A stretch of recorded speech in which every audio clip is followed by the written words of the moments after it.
التعليل في الفقه الإسلامي.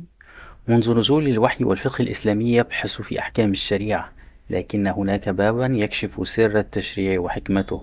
إنه التعليل في الفقه الإسلامي. التعليل هو بيان السبب أو الحكمة التي من أجلها شرع الحكم. هو الربط بين النص والمصلحة وبين الشريعة وواقع الناس. أهميته كبيرة، فهو يساعد الفقيه على الاستنباط والمفتي على الترجيح والمجتهد على معالجة القضايا الجديدة. تحريم الخمر علته الإسكار، فكل ما أسكر فهو حرام أيا كان نوعه. هذه الفكرة تطورت منذ عهد الصحابة مرورا بالتابعين حتى وضع الأئمة قواعدها وصارت علما في أصول الفقه.